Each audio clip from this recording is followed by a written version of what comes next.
The second coffee pot that we're going to look at is this really interesting small 2-cup or 1 or 2 cup coffee maker. It's made by was made by the Wherever company, and this is actually a Drip-O-Lator. To be perfectly honest, I bought it for all of $3 a few years ago, and I've never done anything with it. So this is actually going to be the first time I've ever made a cup of coffee with it. It comes in 4 parts, actually. If you see it, it's got a basket there that grounds go in, and nothing interesting going on there. This comes off, you put your grounds in there, pour water in there, and it drips into there. It's super simple. I've got water boiling right now on the stove, and we'll see how it goes. So I have filled the little basket here with grounds up to the number 2 mark.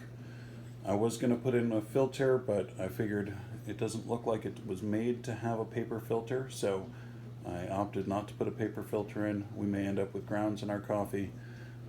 This then attaches to the top, and the top sets in here.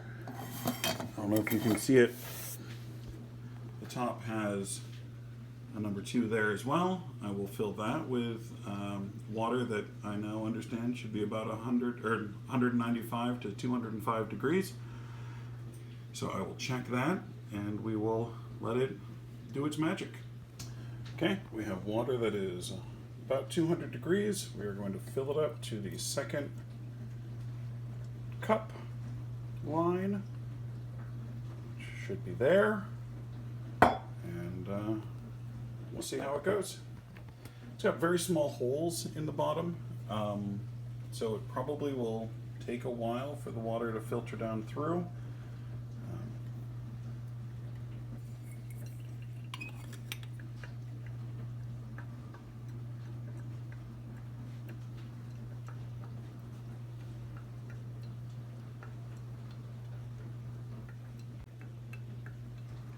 After about 2 minutes, it looks like the water is halfway down.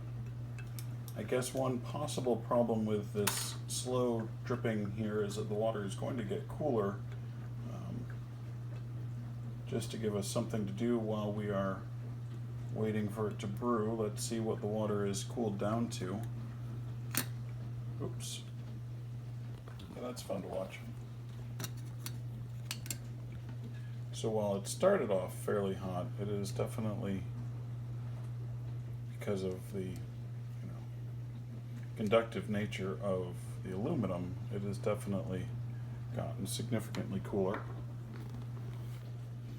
Note on the coffee, I ground it slightly coarser because of those large holes. I'm sure that would make a difference in the way the coffee flavor will taste. So that's been 3.5 minutes with that beeping, and we're almost done. After about 4 minutes, we've got a little bit of dripping coming out the bottom, but it looks like we are all finished.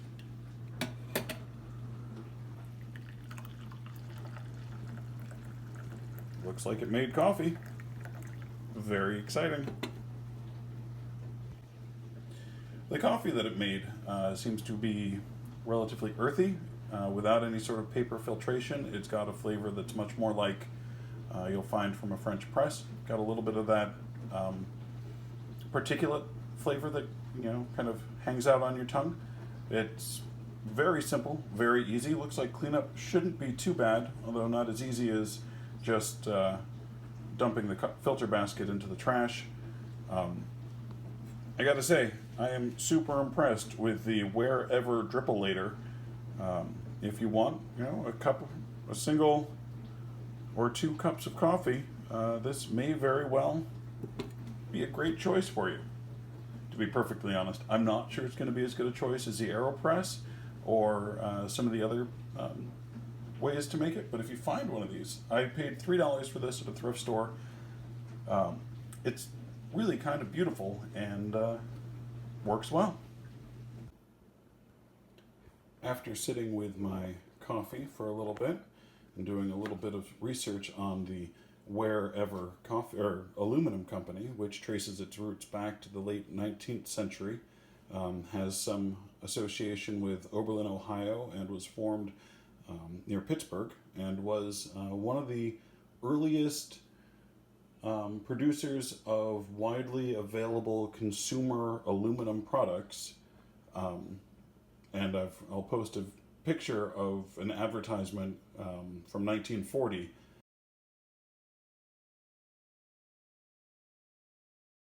dating it to roughly 1940, possibly earlier. The deco lines make me think it might have been initiated earlier.